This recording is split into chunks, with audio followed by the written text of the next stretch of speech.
পরিপূর্ণ আল্লাহর উপর আস্থা রেখে আমরা এই সরকারের উপর পরিপূর্ণভাবে আস্থা আছে যে ওনারা আমাদের এই ইচ্ছা করবেন, আমাদের এই দাবিগুলো ওনারা পূরণ করবেন।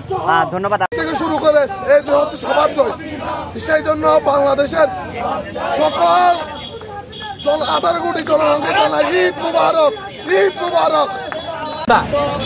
নাগরিকদের গণ অভ্যুত্থানের ফলে কোনো ফেসিবাদী রাজনৈতিক দল যদি উৎপাদিত হয় তাহলে দ্রুত সময়ের মধ্যে ও ফেসিবাদী রাজনৈতিক দলকে নিষিদ্ধ করা হয়।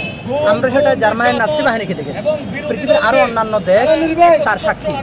কিন্তু 24-এর অভ্যুত্থানের ফলে দীর্ঘ 17 বছর যে ফেসিবাদী দেশে কায়েম হয়েছিল, ও ফেসিবাদী ভারতের পাপুস যে সরকার, মুজিববাদী শেখ হাসিনার আওয়ামী লীগ যে সরকার, ফেসিবাদী সরকার, ও ফেসিবাদী সরকার তাদের আস্তেকস্ত যেটা ভারতে গিয়ে আশ্রয় নিয়েছে, সেখান থেকে দেশের স্বাধীনতা সার্বভৌমত্বের বিরুদ্ধে 24-এর অভ্যুত্থানে নেতৃত্ব দেয়া ছাত্র জনতার বিরুদ্ধে তারা বিভিন্ন ধরনের ষড়যন্ত্র করে যাচ্ছে। অসংখ্য 24-এর সহযোদ্ধারা আহত হয়েছে, কিছু কিছু নিহত হয়েছে।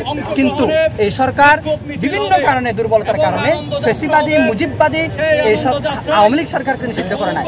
কিন্তু 24-এর অভ্যুত্থানের অন্যতম অগ্রনায়ক হাসনাত আব্দুল্লাহ ভাই সহ ফেসিবাদ বিরোধী অধিকাংশ রাজনৈতিক দলের দাবির প্রেক্ষিতে শাপলা চত্বরে যমুনার সামনে যে জমায়েত, এই জমায়েত পুরো বাংলাদেশকে নাড়িয়ে দেয় না, শুধু পুরো বিশ্বকে এই কথা জানিয়ে দিয়েছে এই ফেসিবাদী সরকারকে যতদিন নিষিদ্ধ না করবে ততদিন এদেশের 24-এর অভ্যুত্থানের যে অগ্রনায়ক তারা এদেশ ছেড়ে শাপলা চত্বর ছেড়ে যাবে। সর্বশেষ সরকার উপদেষ্টা পরিষদ নিয়ে যে মিটিং বসছিল, ওই মিটিংয়ে সিদ্ধান্ত হয়েছে আপাতত প্রাথমিকভাবে এই ফেসিবাদী মুজিববাদী সাম্রাজ্যবাদী শক্তির পাপুস যে সরকার তাদেরকে নিষিদ্ধ করেছে। আমার দৃঢ় বিশ্বাস এই সরকার অভ্যুত্থানের সরকার ফেসিবাদ বিরোধী সকল রাজনৈতিক দলকে সাথে নিয়ে আইনগতভাবে এই ফেসিবাদী নাৎসি বাহিনীর যে নতুন প্ল্যাটফর্ম, এই মুজিববাদী আওয়ামী লীগকে চূড়ান্তভাবে নিষিদ্ধ করবে। ততদিনই সেদিনই আমাদের 24-এর অভ্যুত্থানের যে নায়করা তাদের নিরাপত্তা নিশ্চিত হবে, এদেশের স্বাধীনতা সার্বভৌমত্ব নিশ্চিত হবে, তখনই আমরা ঘুরে ফিরে যাবো ইনশাল্লাহ।